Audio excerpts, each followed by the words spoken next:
Good morning, and I welcome everyone to the 26th meeting of the Local Government and Communities Committee. Today, some of us are attending in person in Committee Room 1, and some of us are attending remotely by video conference. And a reminder to all that social distancing measures are in place in this room and across the Parliament.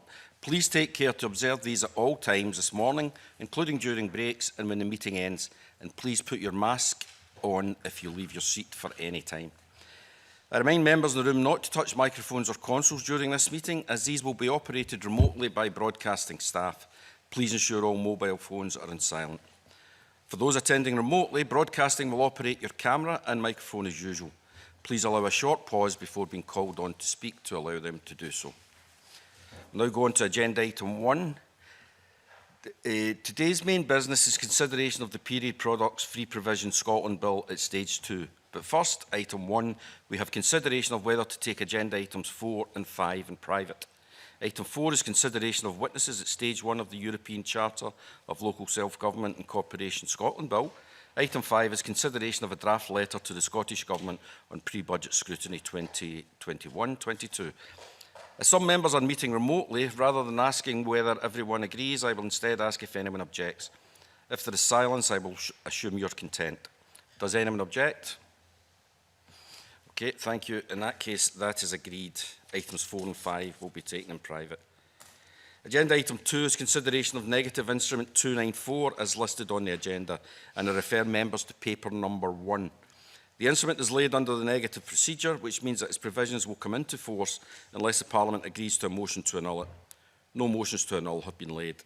The Delegated Powers and Law Reform Committee considered the instrument on the 6th of October 2020 and determined that it did not need to draw the attention of the Parliament to the instrument on any grounds within its remit.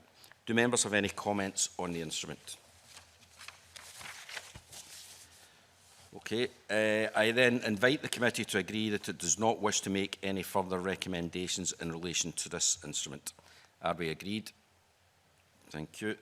That is therefore agreed. Agenda item 3, the committee will consider the Period Products Free Provision Scotland Bill at Stage 2. And I'm pleased to welcome to today's proceedings Monica Lennon, the member in charge of the bill, who is present to move and speak to her amendments. I'm also pleased to welcome the Cabinet Secretary for Communities and Local Government to talk and move amendments on behalf of the Scottish Government.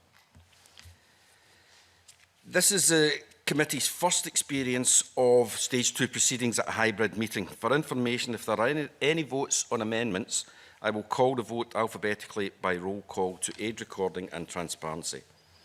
I will put the question on the amendment and ask each member in turn whether they agree, disagree or abstain with the amendment, with my vote being recorded last. The clerks will then record the result. I will call those who have amendments being considered today in the usual order. If any member attending in person wishes to contribute to a debate in a grouping, even where they don't have an amendment, please catch my eye in the usual way. Any member attending remotely should catch my attention by typing R in the Blue Jeans chat or in the WhatsApp group for members. And I hope that is sufficiently clear. If so, we will proceed. We now move on to consideration of amendments, section 1, duty on local authorities. I call amendment 17 in the name of the Cabinet Secretary, grouped with amendments 18, 7 and 19. Cabinet Secretary to move. Before I bring the Cabinet Secretary in to speak to the amendment, can I just mention John McCluskey, who drafted this bill. John was a much respected former chief drafter for the Scottish Executive, who in his retirement offered his expertise to the Parliament's non-government bills unit in drafting bills for backbench members. He died suddenly this summer, and we pass on our condolences to his family for their loss. And I now call the Amendment 17 in the name of the Cabinet Secretary, grouped with Amendments 18, 7 and 19. Cabinet Secretary to move Amendment 17. Thank you, Convener, and I'm sorry to hear that news as well. And of course, we pass on our condolences to his friends and families and colleagues as well. So thank you, Convener. First of all, I would like to extend my thanks to the committee for its Stage 1 consideration of the bill and for its patience in reaching this stage. The time we've taken between stages 1 and 2 has allowed the Government to bring forward amendments to the bill that take into account as far as possible many of the concerns raised by both the committee and the wider Parliament during stage 1, in particular around avoiding a costly national scheme and providing local flexibility. As I committed back in February, I have worked in collaboration with Monica Lennon to ensure that these changes do not deviate the bill from the general principle that anyone, whoever or wherever they are in Scotland, should be able to access free period products in a dignified way in whatever circumstances they need to do so. And I'm pleased that we've been able to reach agreement that the Scottish Government's approach meets our joint aims of continuing to build on Scotland's world-leading position on period dignity. In practice, this has meant the Scottish Government bringing forward quite significant amendments to the bill as a whole, particularly around Part 1, which this group covers.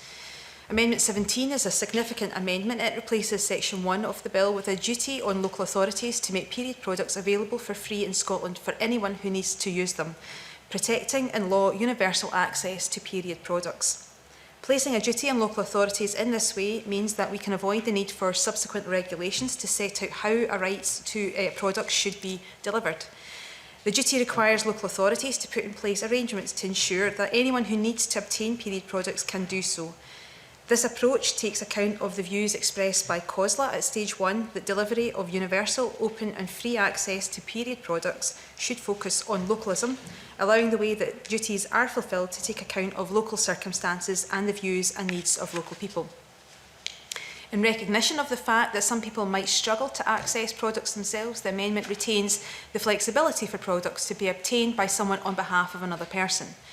It also provides in law, if their arrangements include postage of products, for local authorities to be able to charge for the packing and delivery of those products.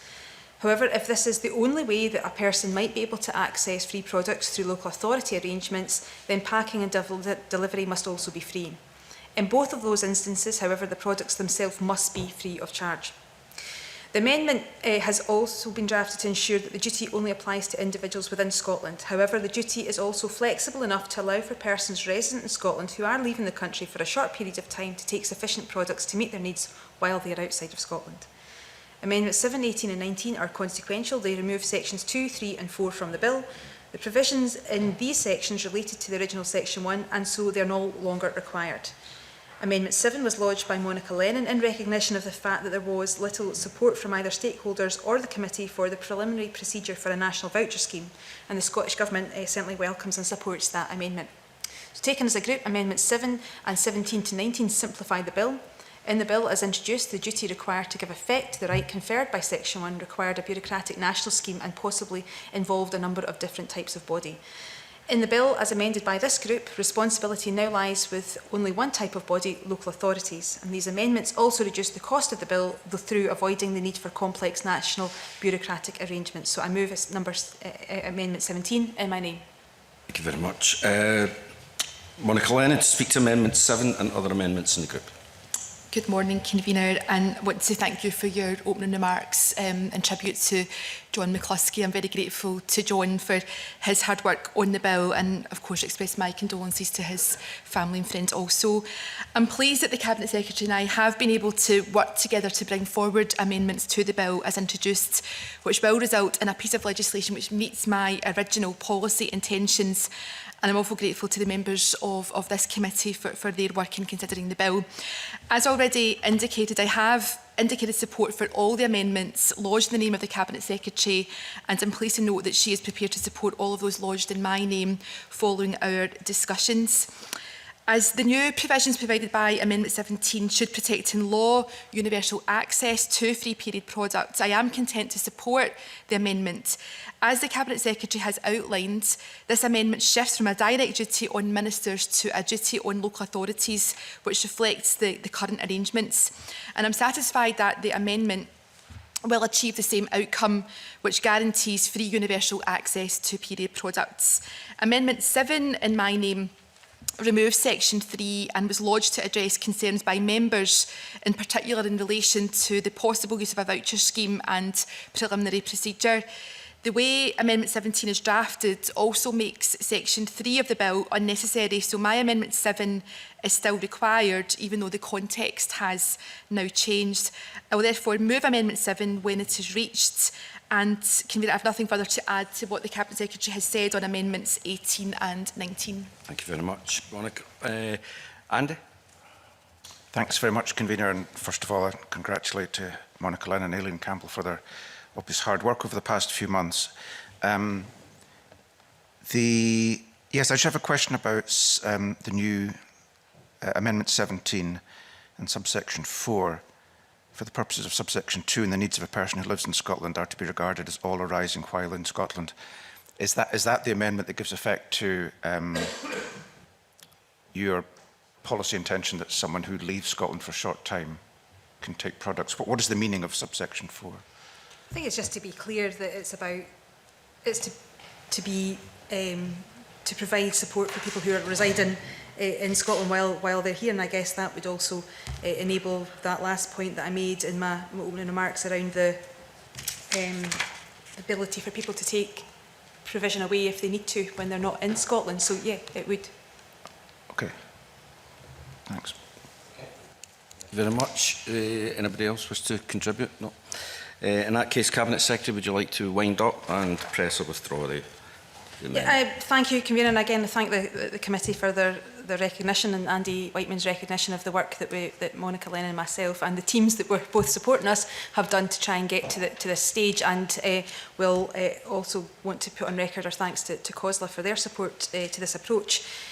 What we've sought to do is to simplify and make sure that this delivers the intention that we both share, which was to provide ensure provision of period products is there for people on a universal basis, and this is a straightforward way to do it, and I'm pleased that the committee seem to agree with that, and will move the amendment in my name. My apologies. It appears that Annie Wells was wanting to say something. So sorry. No, it wasn't your fault. It was mine. Annie, briefly. Thanks, Convener. It's just really a statement on Amendment 17 in regard to Section 1 and 2 to provide the products free of charge. It's vital the bill is properly financed, and just to highlight the concerns as outlined by COSLA that there's not enough clarity regarding financial planning. Without clear evidence the bill can be properly funded, it will be difficult to implement and for local partners to deliver. This is especially true given the current circumstances around the pandemic. That was all. I just want to highlight COSLA's feedback on the amendment. Thanks, Convener. Thank you. Anything else you'd like to contribute? We'll come to finances through the course of the financial memorandum, but there's also some amendments that we want to maybe point to that would maybe give Annie Wales another further chance to raise that. But it's a point that we recognise, and we have committed to continue our engagement with COSLA on the finances. Of course, this is something that will develop over time and will change as policy develops, and we have made that commitment to continue our dialogue with COSLA and work with them to make sure that this comes with the right support to enable it to have practical benefit across the country. We'll continue to work with COSLA and give that reassurance to Annie Wales and that reassurance to COSLA as well. Okay, thank you. And you, just for clarification, you are pressing. Oh, sorry, I'm pressing. Sorry, yes. You may well have said it last time. Yeah, I said it last time. Okay. Therefore, the question is Amendment 17 be agreed to. Are we all agreed? Thank you. The question is that Section 1 be agreed to. Are we all agreed? Thank you. I call Amendment 36 in the name of Sarah Boyack, grouped with Amendments 34, 24, 24B and 24A. Sarah Boyack to move Amendment 36 and speak to all amendments in the group. Thank you very much, Convener. I move the amendment in my name.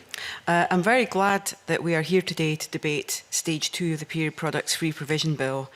And I think at Stage 1 we could never have imagined the circumstances we're currently living through. But I think, having had the debate, we all truly appreciate how vital this bill is for anyone who menstruates in Scotland. So I really want to thank Monica Lennon again for the work she's put into the bill, and the grassroots activists who've enabled us to get us here to debate these amendments today, and also for the Cabinet Secretary for doing that work with Monica Lennon so that we're having that discussion too.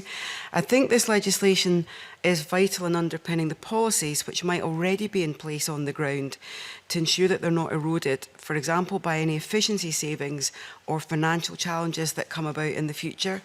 So for that reason, in my amendment, I was very keen to try and encapsulate what I see as the key principles which need to be at the heart of the bill, namely choice, eradication of stigma, protecting privacy, ensuring products are free with no need to prove economic circumstance and that those products are directly accessible.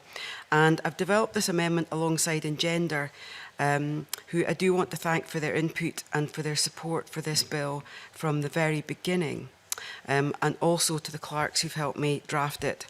Now, many local authorities across Scotland have already implemented schemes that fit local need. I think that's fantastic, and it reflects not just the versatility of our councils, but the different options that are available for access across Scotland. And I think that's great. How services are made available in Edinburgh is unlikely to be the same in Orkney or to work in Orkney and vice versa. But what I have tried to do with this amendment isn't to prescribe how councils roll out their schemes, but to ensure that somebody in Edinburgh and somebody in Orkney can expect to have equitable access to products. And in their letters to the committee, COSLA and the Minister felt that this amendment would somewhat limit councils' flexibilities. So I don't see it limiting the establishment of online ordering options. I can see that amendment methods such as top-up to free school meals payments could be affected, but I don't think there's anything to prevent period products being incorporated in the system. So I'd be keen to get the Cabinet Secretary's views on that when she speaks. I also note COSLA's fear that they'll be expected to provide expensive high-end products. I don't accept that. I do think there should be, though, plenty of options, pads, tampons, reusable products where possible, but that should be combined with education about what choices are. So though I accept the concern that this could mean there'd be an expectation for expensive branded products, I really don't think in reality that concern would be an issue in practice. So I hope that my amendment will be supported. I'm using this to test and to make sure that we get these principles not just on the bill, but actually delivered in practice, because I think that's what this is all about. It's what happens after we pass this bill in communities across Scotland. Thank you very much, Convener. Thank you very much. Monica Lennon to speak to Amendment 34 and other amendments in the group. Thank you, Convener. I'll speak to Amendment 34, 24A and all the other amendments in the group. The Scottish Government's Amendment 17, debated in the previous group, replaces the whole of Part 1 with a single new section. While I'm largely content with this, my concern is that it omits a number of important safeguards. So my Amendment 34 reinstates safeguards about ensuring products can be obtained easily and in a way that respects dignity, and about providing a reasonable choice of product types. And I've listened carefully to Sarah Boyack about her intentions on Amendment 36, and I'm also grateful to Engender and all those other organisations and grassroots campaigners who have helped to shape and influence the bill. What I would say is that whilst I'm largely supportive of Sarah Boyack's amendment, my Amendment 34 provides a more comprehensive package in relation to all providers covered by the bill rather than just local authorities. And for that reason, I would ask members to support my Amendment 34. And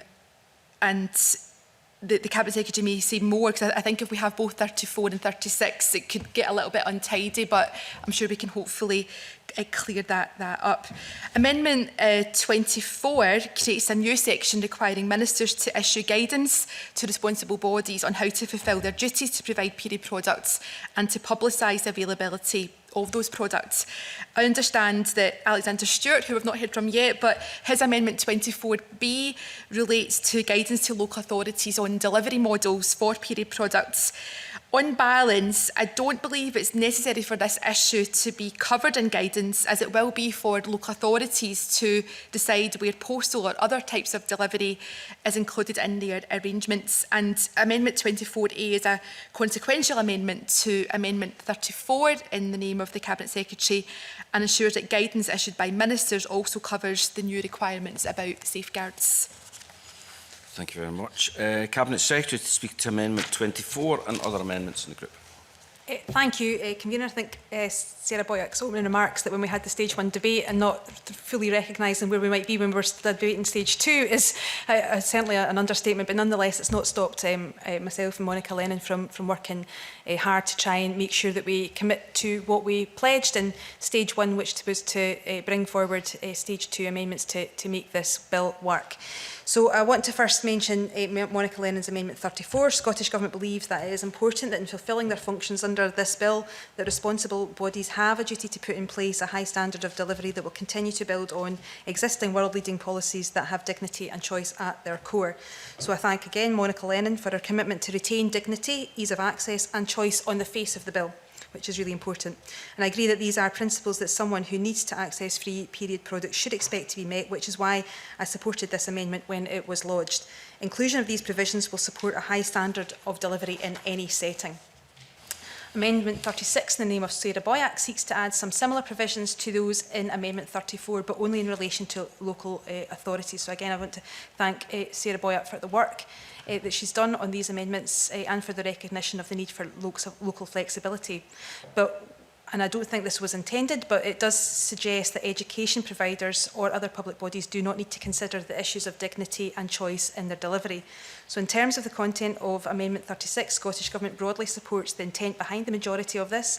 With regard to subsection 2D, access to products may in some circumstances be linked to particular services, for example, homelessness services, but linking all access to products to a person's entitlement to another service or benefit would be non-compliant with the duties placed upon them by Section 1. Therefore, subsection 2D is, in our view, unnecessary. But it is subsection 2E that is the one that causes some problems and concerns. It seeks to impose a restriction on how local authorities meet their duties under Section 1 by mandating that these can only be met specifically through provision of physical products.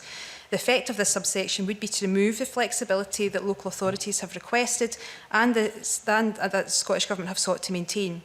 During the COVID pandemic, many local authorities adopted innovative ways to ensure people had access to free products, including provision of voucher codes for online redemption via suppliers. And it may be that, following consultation, some local authorities may wish to put in place similar approaches which would be stifled by subsection 2E. So again, it's that unintended consequence of eroding some of that flexibility that we're particularly concerned about. So I believe on balance that Amendment 34 is the better option here and would urge Sarah Boyack to not press Amendment 36 and if pressed that the committee reject that amendment. But to reassure Sarah Boyack, I would point out that tackling stigma has been at the heart of the policy development and the approach that we've taken over the last 3 years, and I can certainly commit, if it helps, to work with Engender on some of the guidance that we'll develop to make sure that it takes on board some of the points that they have may have raised with Sarah Boyack. But coming back to Amendment 24 in my name, this amendment places a duty on Scottish ministers to publish guidance for responsible bodies to support them to fulfil their functions under sections 1, 5 and 6 and 7. And I would note that additional steps in support of this are laid out in amendments to be debated in Group 5. In the preparation of guidance for the first time, Scottish ministers will have a duty to consult with relevant bodies and will also be able to consult individuals, ensuring that experience to date informs the content. We already have considerable best practice to draw on that was commended by the committee and stakeholders at stage 1. This guidance will be of interest not just here in Scotland, but internationally as others seek to follow Scotland's path. However, despite the considerable progress that we have already made, this guidance will not be static. It will evolve over time to reflect the changing good practice so that all responsible bodies and other interested parties can benefit from the experience and learning of others.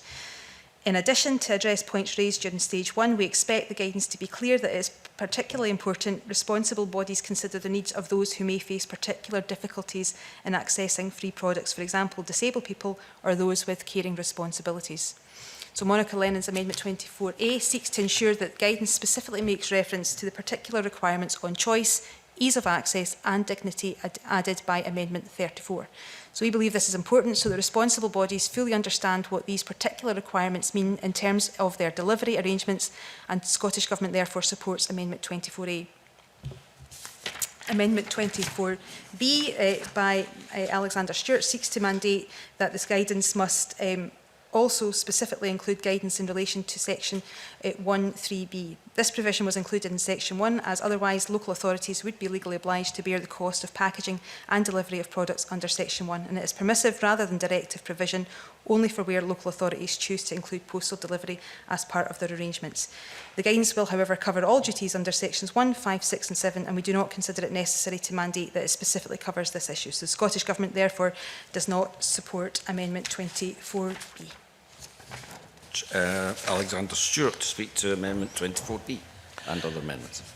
Thank you, Convener, and I move the amendment in my name. First of all, can I acknowledge the work that Monica Lennon has done on this bill and the engagement that's taken place across the communities and society. That has been vitally important, and the message that has also gone out about this whole process. And it's given individuals and organisations a much better understanding of the whole process and where we can support and how we can move forward with choice and with dignity. My amendment 24B seeks to amend and mandate that the guidance must also specifically include guidance in relation to section 13B. This amendment would help ensure the clarity and achieve local authorities so that they are likely to update the cost implications of the delivery models are better able to be understood. And these provisions were included in section 1. Mechanisms to enable delivery of products may have to be established and maintained.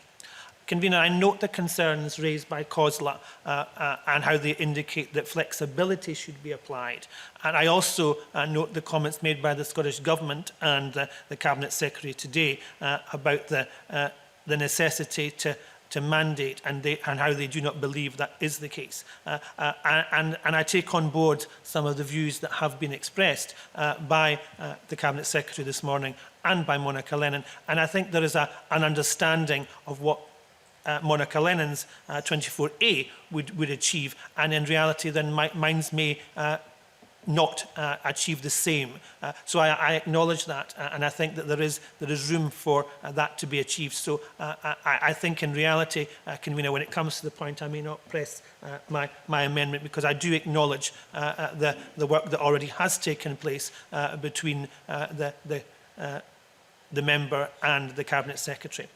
When it comes to the other amendments in the group, I think the Boyax 36 is possibly too progressive, and I acknowledge the work of Monica Lennon when it comes to Amendment 34 itself. And I think that covers and may be more appropriate in the circumstances that we find ourselves in, to ensure that there is the capacity and there also is the opportunity within that.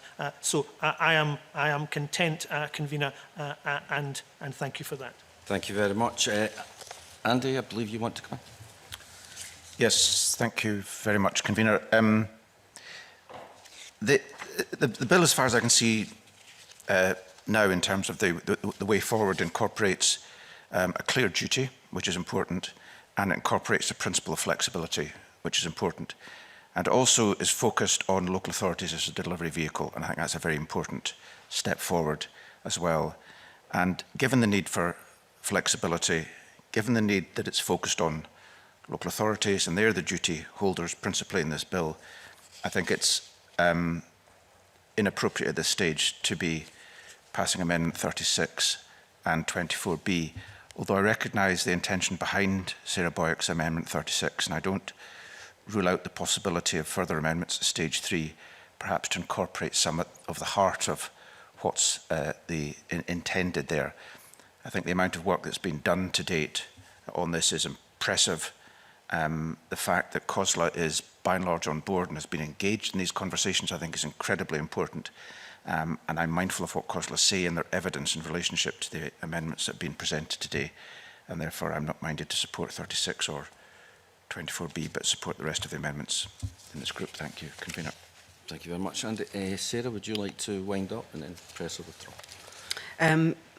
I very much welcome the comments that have been made by colleagues this morning. I think one of the things you get to do at stage 2 is to test the legislation and to see how you think it's going to work, and other people get, through us, to test that legislation as well. So I very much welcome the commitment from the Cabinet Secretary that she will consult Engender on the guidance, because I think the guidance is going to be critical, like all legislation, to successful implementation of the bill. There has been really good work done. And I did speak with COSLA after they saw my amendments, so I do understand the concerns. And to be honest, it's not about limiting, it's more about making sure that the issues that I've raised are actually addressed and are at the forefront when people are implementing this legislation, regardless of which part of the country we're in. I think the comment that Monica made was appropriate. I think the Cabinet Secretary's comment about wanting to promote best practice. I very much support that, and I think the experience we've had during the pandemic is definitely worth learning from, where young people were not able to go to schools, so different measures had to be put in place. So I think that would be worth capturing in the guidance. I certainly don't want to limit the flexibility. I just wanted to test exactly what's going to happen. I noted in her comments the Cabinet Secretary said that she supported, in writing, the intent behind what I was trying to do. So if there's anything, if I drop my amendment today and don't push it, I do want to check that I don't miss out, because I can see that Monica Lennon's amendment 34 does pick up some of the key points in my amendment. So I am very much happy to support her amendment. So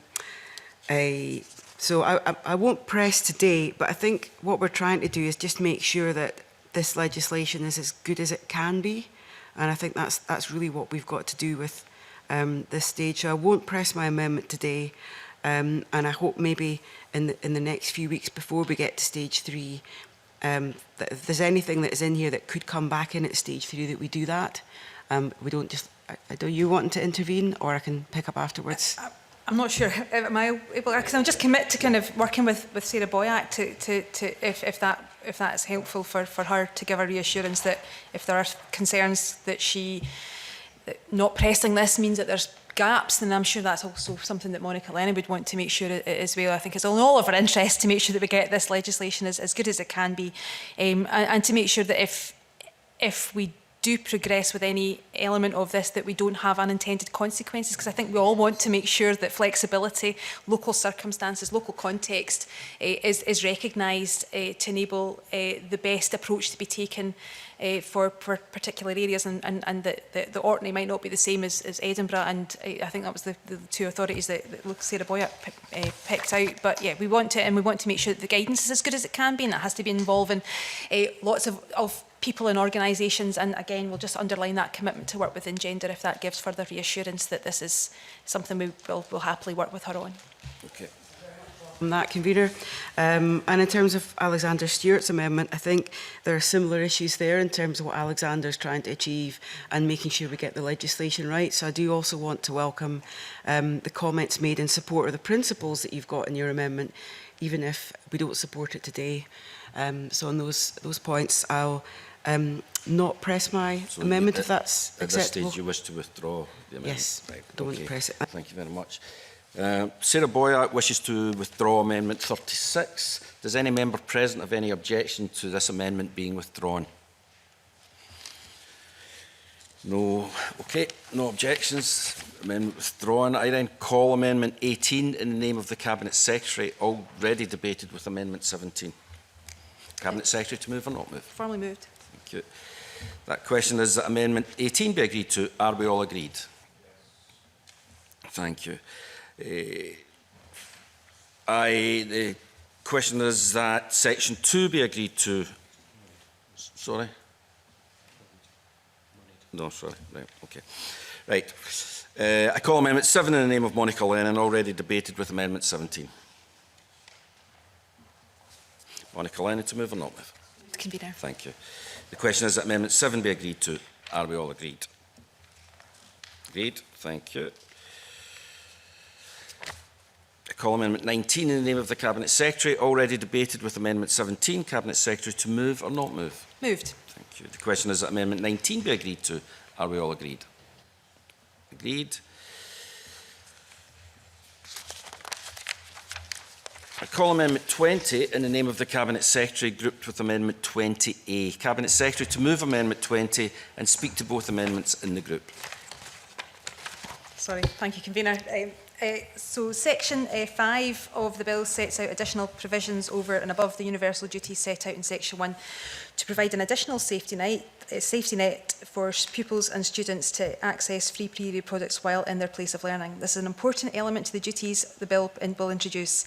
Indeed, Scottish ministers introduced policy in 2018 to ensure that no one has to miss out on education due to not being able to access period products where and when they need them. The Scottish Government believe, however, that a requirement for education providers to make products available in toilets, as in the bill, is and Part 1, education providers should have the ability to build on existing voluntary arrangements based on local need. Therefore, we have sought to introduce a broader duty on meeting the needs of those who menstruate that allows for flexibility of arrangements. Amendment 20, therefore, replaces Section 5 of the bill as introduced and places a duty on education providers to make period products obtainable for pupils and students on their premises. It makes absolutely clear that where there is more than one campus, that the arrangement must ensure that products should be obtainable at locations in each campus. It will ensure that where students are studying a course that falls out with traditional term times, products must be obtainable by them while they are on campus. However, the amendment does not require education providers to make products available during holiday periods for a course, nor is there a requirement to put in place arrangements to make products available for students studying out with Scotland, which is in line with the current voluntary policy. Outworth towns, pupils and students in Scotland will be able to obtain products via local authority universal provision. Amendment 20A, lodged by Monica Lennon, seeks to go further and mandate that every building normally used by students must have free period products obtainable. And I understand the sentiment behind this amendment and recognise that it is a change from the original requirement. While this limits some of the flexibility of delivery that Scottish Government has sought to introduce through its amendments, in practice, in the majority of cases, we would expect that products should be obtainable wherever students might need them. So on balance, I am supportive. However, we do note concerns raised by both COSLA and the Scottish Funding Council that there may be a small number of buildings where it is not appropriate for products to be obtainable, or that the requirements may be particularly burdensome for institutions such as Scotland's Rural College or the University of Highlands and Islands, which have many locations spread out over a large, often remote area. So I am therefore willing to support this amendment, but I would caveat that by saying now that I will be seeking an amendment at stage 3 to change the absolute nature of this requirement. I will, of course, though, work with Monica Lennon on that and seek consensus on this issue as we have with others. I would finally note that the Scottish Government have already taken action to protect in-law access to period products in schools through the Period Products in Schools Regulations 2020, which came into force earlier this month. However, when the provisions under Section 5 are commenced, these regulations will be revoked, bringing all relevant provisions in relation to free period products in education settings into a single piece of legislation. So I move Amendment 20 in my name. Thank you very much, Cabinet Secretary. And Monica Lennon to move Amendment 20A and speak to both amendments of the group. Thank you, Convener. As we've heard, Section 5 of the bill, as introduced, places a duty on education providers to make period products available free of charge in education institutions for pupils or students who need them. And I was pleased to note in the Cabinet Secretary's recent letter to the committee that the Government will support my Amendment 20A, although I have listened carefully to her additional comments today in light of very recent submissions from COSLA and the Scottish Funding Council. In my view, Amendment 20 doesn't go far enough to ensure that pupils and students can obtain products whenever they need them, as it sets a statutory minimum of only one location on each campus.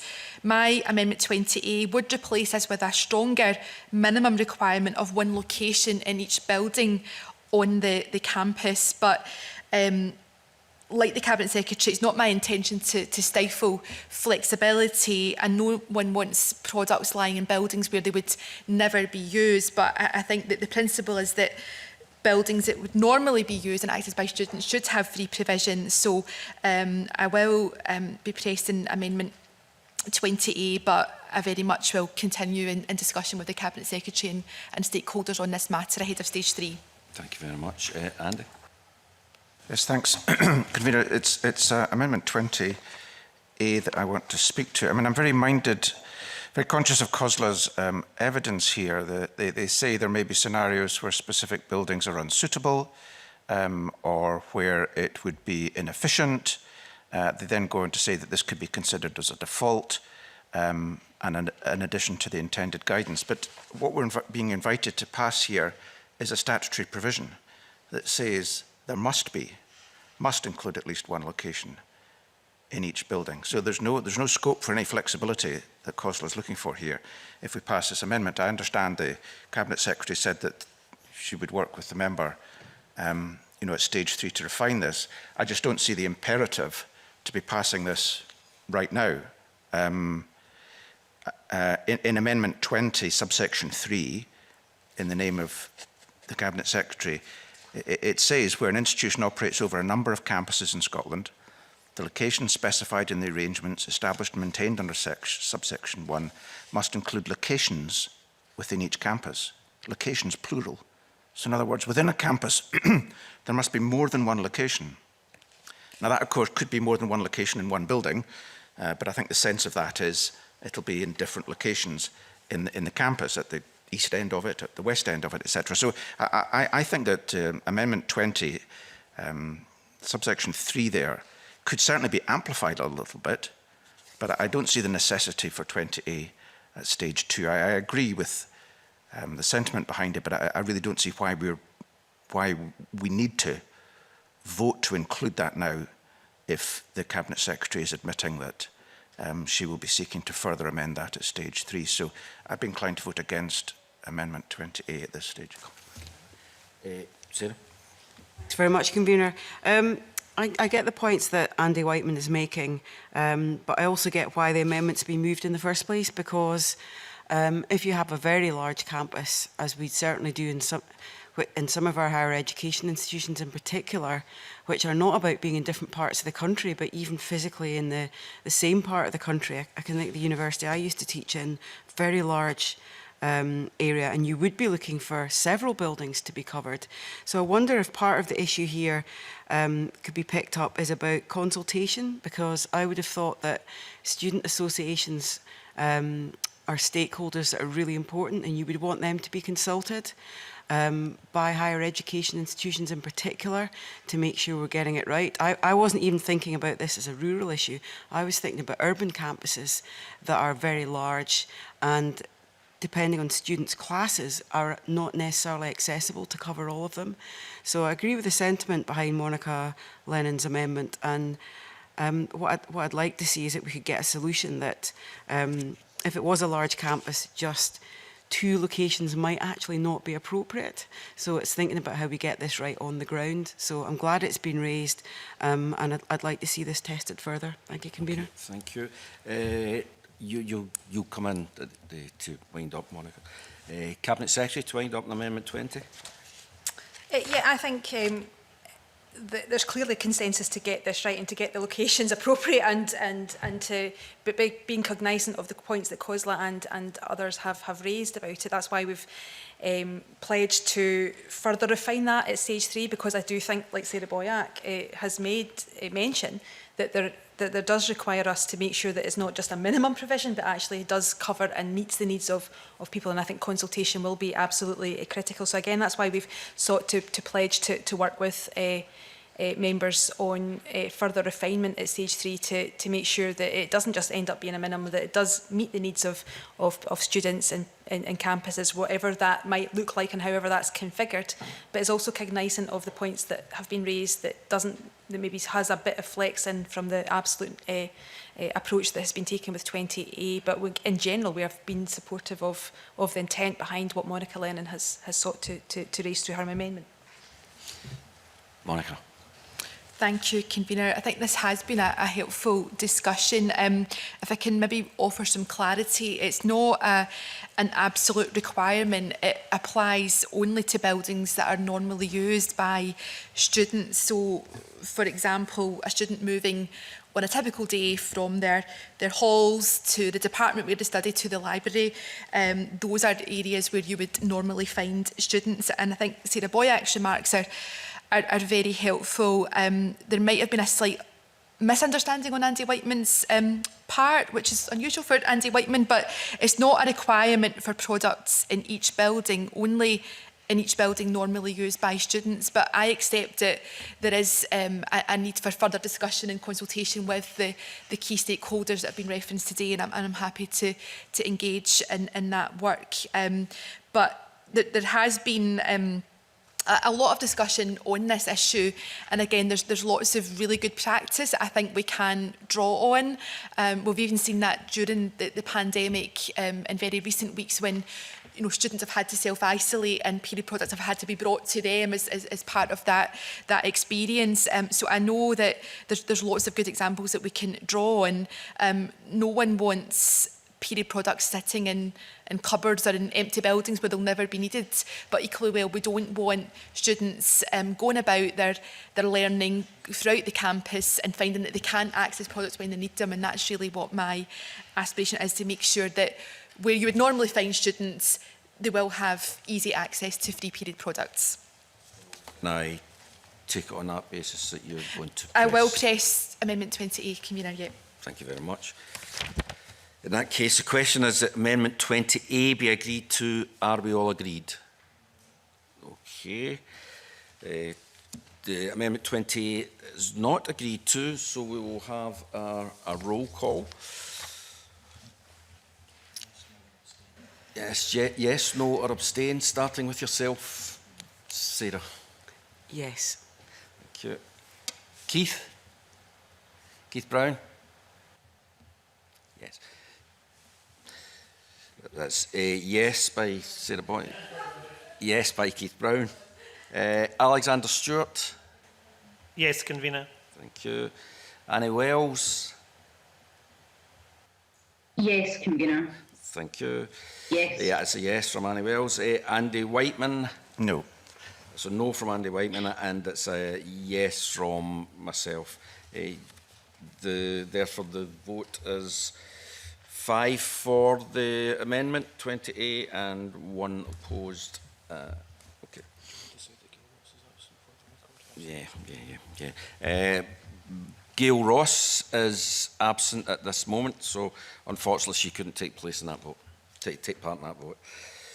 Okay, so that's 5-1 in favour of Amendment 20A, which means it's agreed to. Cabinet Secretary to press or withdraw Amendment 20 as amended. Moved. Thank you. The question is that Amendment 20 as amended be agreed to. Are we all agreed? Yes, we are agreed to that. The question is that Section 5 be agreed to. Are we all agreed? Thank you. Section 5 is therefore agreed to. I call Amendment 21 in the name of the Cabinet Secretary, grouped with Amendments 15, 22 and 23. Cabinet Secretary to move Amendment 21 and speak to all amendments in the group. Thank you, Convener. Section 6 of the bill makes provision for public service bodies to be specified to make period products obtainable for free in their premises through future regulations.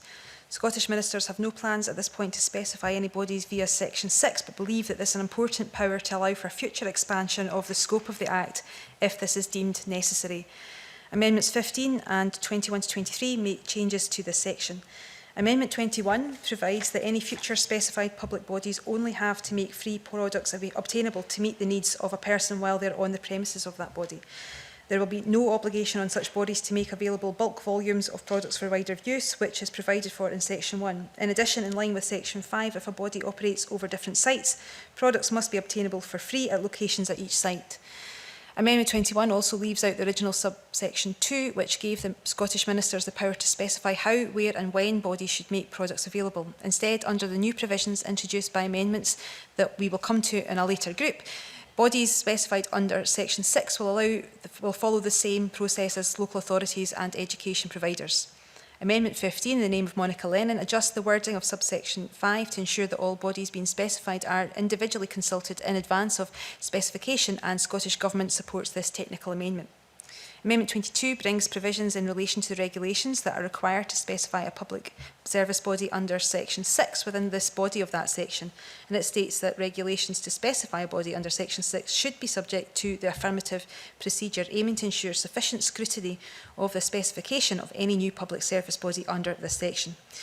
So Amendment 23 is a technical amendment. The purpose of it is to move the definition of a public service body from Section 10 to Section 6. So I move Amendment 21 in my name. Monica Lennon to speak to Amendment 15 and other amendments in the group.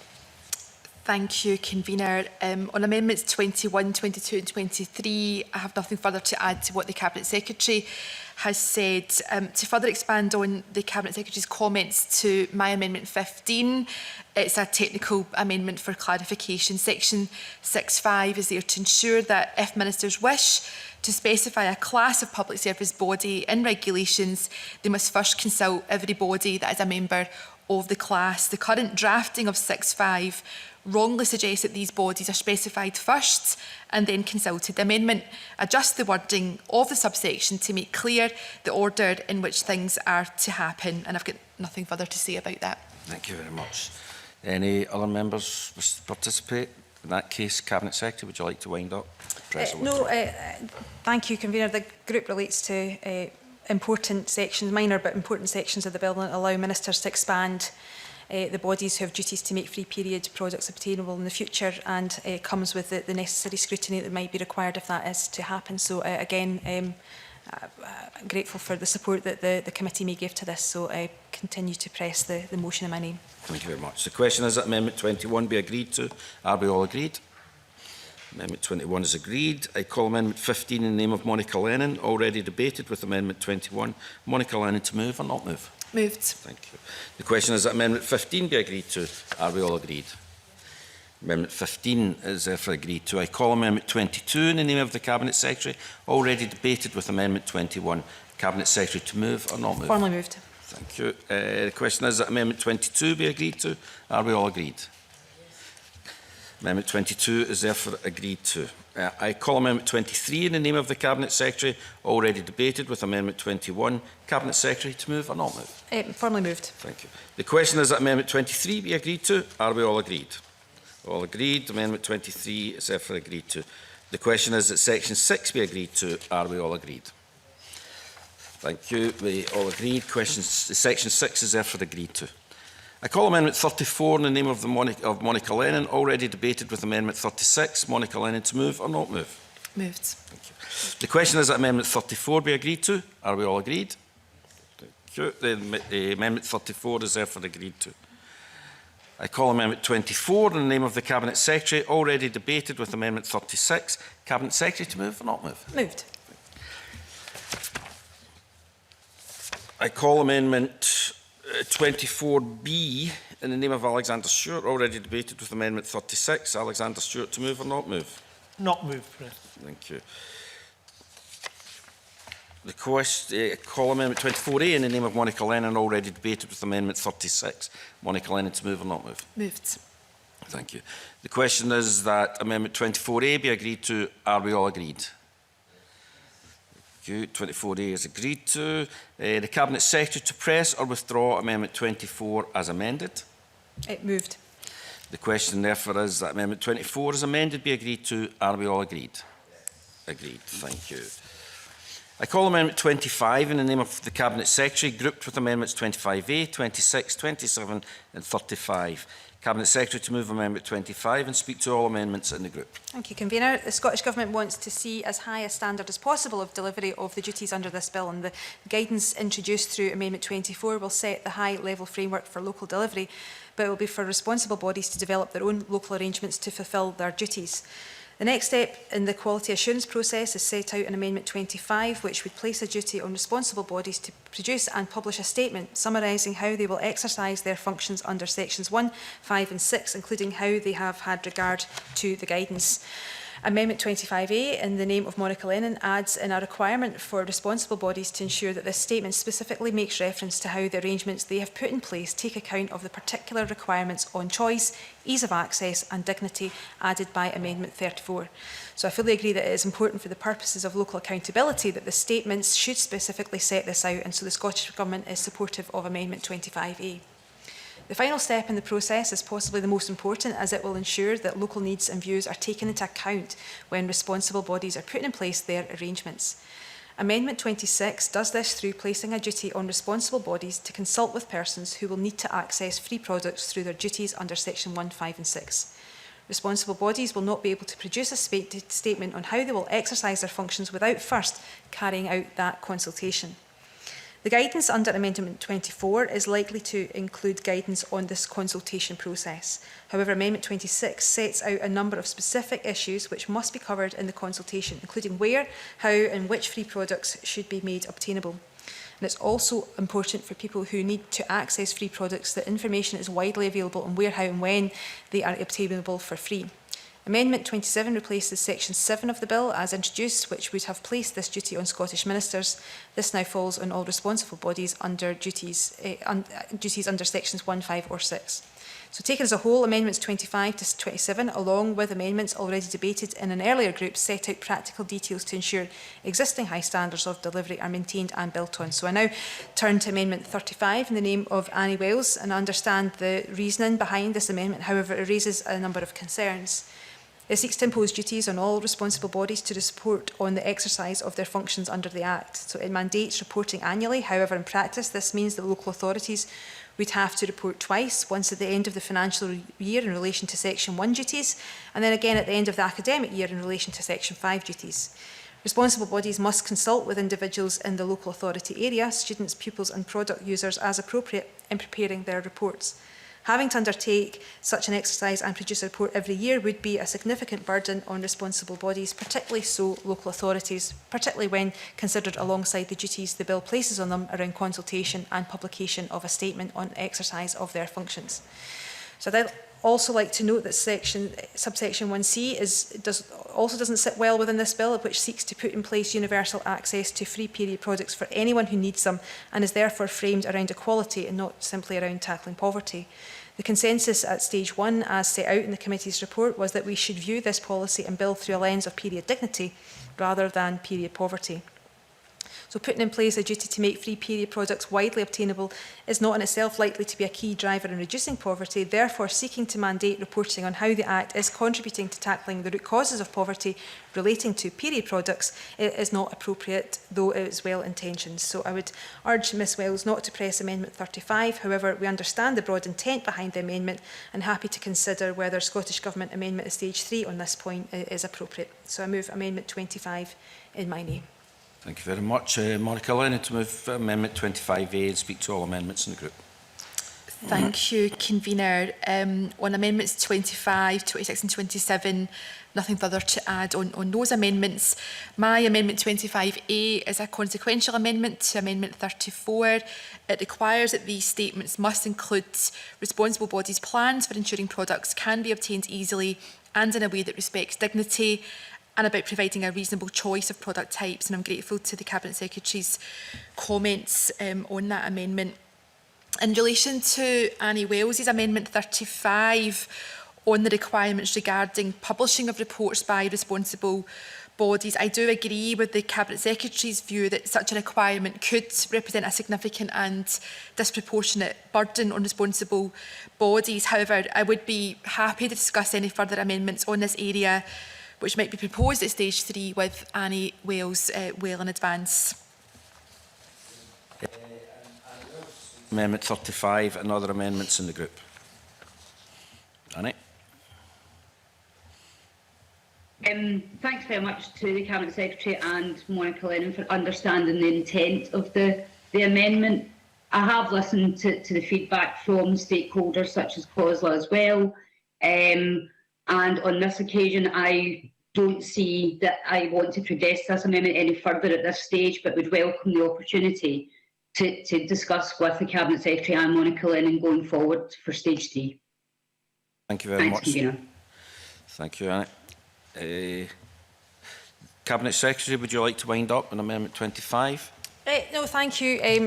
Again, like I said in my opening remarks, we understand, and it's clear that Monica Lennon also shares the understanding of the intent behind what Annie Wales has sought to press on her amendment. So we'll continue the dialogue, and grateful for what I'm hearing. It sounds like she's not seeking to press that, but continue the dialogue we will do, endeavour to do with her, and make sure that we can take on board any of her concerns that are outstanding.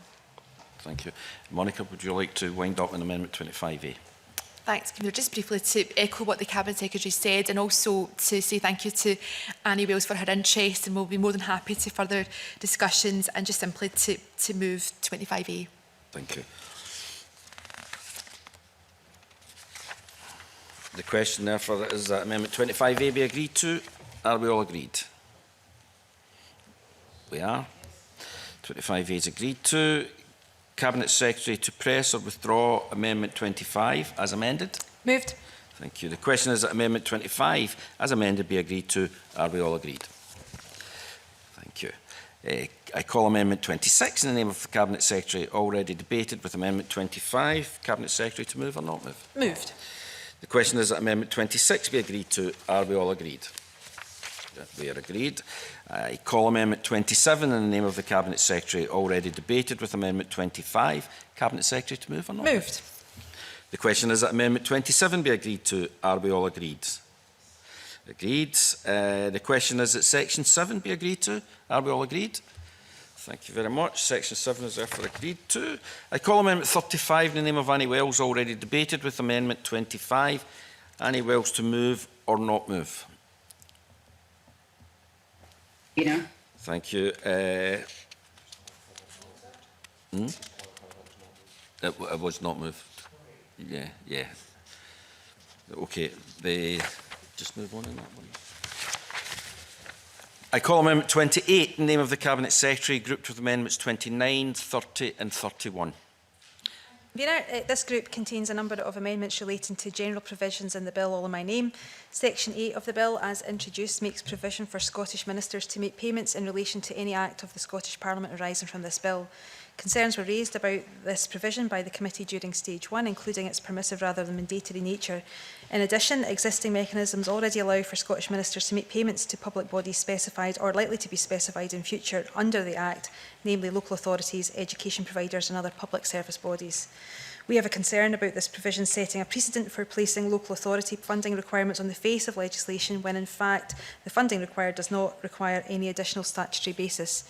The Scottish Government position is that this provision is unnecessary and Amendment 28 will remove it. Amendment 29 is a technical amendment to remove Section 9. Regulations are no longer required under Section 2 as the section will be removed by Amendment 18. The relevant provisions in relation to Section 6 will be included within that section via Amendment 22, already debated in an earlier group. Amendments 30 and 31 cover the definitions of terms used throughout the bill. Amendment 30 will add a new section setting out key definitions that apply throughout the bill. These are definitions that are of sufficient importance that they merit their own section so that people can easily find them. The definition of a period products used in the bill will encompass all types of products that are commonly used by those who menstruate, including reusable period products. Responsible bodies are already using reusable products free in a large number of cases through the voluntary provision, but setting that out specifically in the definition reflects the importance of them considering reusable products in fulfilling their functions. As already mentioned in the debate on Group 2, the definition of references to a person's needs makes it explicit that anyone who menstruates can have needs arising under the bill, and there is no further test of need to be applied, protecting universality. The number of changes that the Scottish Government has proposed to the definitions makes it clearer to submit an amendment to replace Section 10 in its entirety, rather than a large number of individual amendments, which is Amendment 31. Amendment 31 restructures Section 10 to reflect other amendments made. Some of the changes are technical, including that a number of definitions are removed as they relate to sections removed by other amendments. Definitions of further education institution and higher education institution are added to replace college and university in the amended Section 5. The definition used are consistent with other legislation. One effect of this amendment is that private further education institutions are no longer within the scope of the bill. These private institutions take a varied form, and it is difficult to assess or identify which bodies fall within the original definition. Inclusion of these institutions within the scope of the bill would lead to a lack of clarity as to which had to comply with the duties set out within Section 5, as Scottish Government officials do not hold a comprehensive list of such institutions. Scottish ministers would therefore not know which institutions to issue guidance to. Of course, students at such institutions will be able to access free products via Section 1 of the bill. So I move Amendment 28 in my name. Thank you very much. Monica? No, nothing further to add to what the Cabinet Secretary said. Okay, Thanks. thank you very much. In that case, Cabinet Secretary, would you like to wind up and press it with the rock? Oh, no. Andy, are you wanting to come in? Yeah, maybe. Well, if it's Yes. maybe we'll call it a yes, and then you can have your say just now. And, So thank you, Convener. No, I was intending to speak on Amendment 28 in the name of Aileen Campbell, leaving out Section 8. I think she's clarified some of the rationale for leaving out Section 8. I just want to clarify, of course, that, I mean, she's right. There's no need to place separate statutory provisions for funding local government, for example, in a bill like this. But what this bill does is it does add to the duties, the statutory duties that local authorities have. And the Cabinet Secretary will be aware of ongoing debates in this committee, in particular about local government funding pressures. and the fact that local government, putting aside debates about ring fencing and what that means, local government do have a range of what they regard as protected funding and protected functions. In other words, things they must do by law. They must provide an education service, for example, and they have no choice about these matters. This will add to the matters about which local authorities have no choice in terms of delivery. And the funding of local government is not set out in any statutory framework. It is subject to, at the moment, annual negotiation and a funding formula. And I just would like the Cabinet Secretary to say a little bit more about what thought's been given to how this new statutory duty on local government is going to be funded, how much funding is going to be, how they're going to assess the quantum of funding, and whether, as a consequence, the funding formula will be adjusted as a consequence. Okay, thank you. And I think this is where we started to kind of get into this territory with the comments that Annie Wells made at the very first group of amendments. So we've already committed to baseline funding for local authorities and to local government settlement to protect future delivery, and this commitment stands, and we'll continue to engage with COSLA as well on this specific policy, because it's something that will be subject to the evolution of the policy. It's about making sure that we can understand how the policy develops and what further input, or whether or not we need to rejig things, and how that goes, and that will be further reflected in those discussions. The current approach has been estimated based on current data, and there have been a lot of discussion on finances in the initial stages of this bill. So we'll be publishing a financial memorandum that is based on the current evidence to date, the current data that we have. But I think it's important to recognise that we will and have committed to baselining this for local government, recognising that it's something new for them to be delivering. Take an intervention on that. Oh, sorry. Of course, yes. Yeah, no, I just wonder if thought has been given to, for example, whether this will form part of the general revenue grant or whether it will be a ring-fenced pot. I have views on that, but I'm just wondering, has thought been given to that? Is this intended, will it be intended that this forms just part of the general revenue grant? Well, it would be part of the local government settlement, so that yes, it would be, but we've already committed to making sure that we, and so that would be something for the future, yes, but we've already committed to baseline it at the moment. We'll continue that and commit to that again within the process of the bill. We'll be publishing the financial memorandum, which is based on the current estimates of take-up. But it's important as well to recognise that this is a policy that will evolve and adapt over time, and we'll need to reflect that within the discussions that we'll have with COSLA. But we have committed to making sure that we adequately and appropriately support local authorities in the delivery of this, and that's why the commitment has been there to put it in, to baseline it already, and further commit to that within the progression of this bill. Okay. And Cabinet Secretary, do you any further wind up, or do you just want to press or withdraw? No further wind up, but we recognise that the financing of this is an important part of it, to make sure that it delivers on the universality, to make sure it enables the flexibility that we know is so important.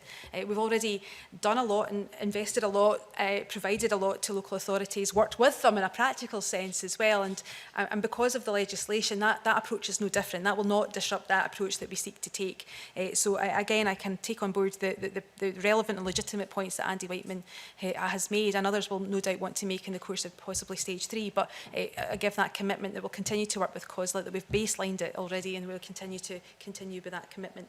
Okay, thank you very much. Before I go on to ask a question about Amendment 28, just like to say that Gail Ross has joined us again from wherever she is. The question is that Amendment 28 be agreed to. Are we all agreed? Thank you very much. Call Amendment 29 in the name of the Cabinet Secretary, already debated with Amendment 28. Cabinet Secretary to move or not move? Move. The question is that Amendment 29 be agreed to. Are we all agreed? Amendment 29 is therefore agreed to. I call Amendment 30 in the name of the Cabinet Secretary, already debated with Amendment 28. Cabinet Secretary to move or not move? Moved. The question is that Amendment 30 be agreed to. Are we all agreed? Amendment 30 is agreed to. I call Amendment 31 in the name of the Cabinet Secretary, already debated with Amendment 28. Cabinet Secretary to move or not move? Moved. The question is that Amendment 31 be agreed to. Are we all agreed? Amendment 31 is agreed to, and the question is that Section 10 be agreed to. Are we all agreed? Section 10 is therefore agreed to. I call Amendment 32 in the name of the Cabinet Secretary, grouped with Amendment 33. Cabinet Secretary to move Amendment 32 and speak to both amendments in the group. Thank you. Convener, there was discussion at stage 1 about the requirement for the scheme proposed under the bill to come into force within a year of gaining royal assent being unrealistic. Although the scheme is removed through a Scottish Government amendment, we believe that a reasonable amount of time is required before the key duties at sections 1, 5 and 6 come into force. This time will allow Scottish ministers to issue guidance to responsible bodies to consult, publish their statements on exercise of functions and provide information to the public in advance of the substantive duties set out under sections 1 and 5 in the first instance coming to force. Amendment 33 therefore changes commencement of the provisions in the bill, giving Scottish ministers the power to commence duties on local authorities and education providers by regulation within 2 years of the bill gaining royal assent. Consequently, only technical provisions need to come into force the day after royal assent, which is covered by Amendment 32. I would also like, if I may, Convener, to make a point that here about the structure of the bill. It is a short bill, and our view is that the original three-part structure does not lend itself to the bill as now amendments that simply leave out part headings are not permitted, but my officials have discussed this with the relevant parliamentary officials who understand are able to do this by printing points. So I'm mentioning that simply in the interest of maximum transparency, and I move Amendment 32 in my name. Okay, thank you very much. Monica, have you got any comment on that? Nothing to add, Convener. Thank you. Cabinet Secretary, would you like to wind up, press or withdraw? No further comments to add, other than, even while we wait for the royal assent for this to kick in, the provision is already there. We're continuing to support the policy intent, so that hopefully that gives reassurance that there's not any gap before things become legal. Okay, thank you very much. And you're pressing? Pressing that, yes, I am. Okay. The question is that Amendment 32 be agreed to. Are we all agreed? Agreed, thank you. I call Amendment 33 in the name of the Cabinet Secretary, already debated with Amendment 32. Cabinet Secretary to move or not move? Moved. Thank you. The question is that Amendment 33 be agreed to. Are we all agreed? 33 is agreed to. The question is that Section 11 be agreed to. Are we all agreed? Thank you. Section 11 is agreed to. The question is that Section 12 be agreed to. Are we all agreed? Section 12 is therefore agreed to. The question is that the long title be agreed to. Are we all agreed? Well, we are all agreed, and that ends stage 2 consideration of the bill. The bill will now be reprinted as amended at stage 2. The Parliament has not yet determined when stage 3 will be held. Members will be informed of that in due course, along with the deadline for lodging stage 3 amendments. In the meantime, stage 3 amendments can be lodged with the clerks and the legislation team. Congratulations, Monica. That ends stage 2 consideration of the bill. That also concludes the public part of this meeting, and we will resume the meeting informally and private on Microsoft Teams. I propose we take a 5-minute break. Please accept the clerk's meeting request for the private discussion, which will be sent shortly. You can exit the meeting by clicking on the red telephone icon, and I suspend the meeting. Well done. Well done.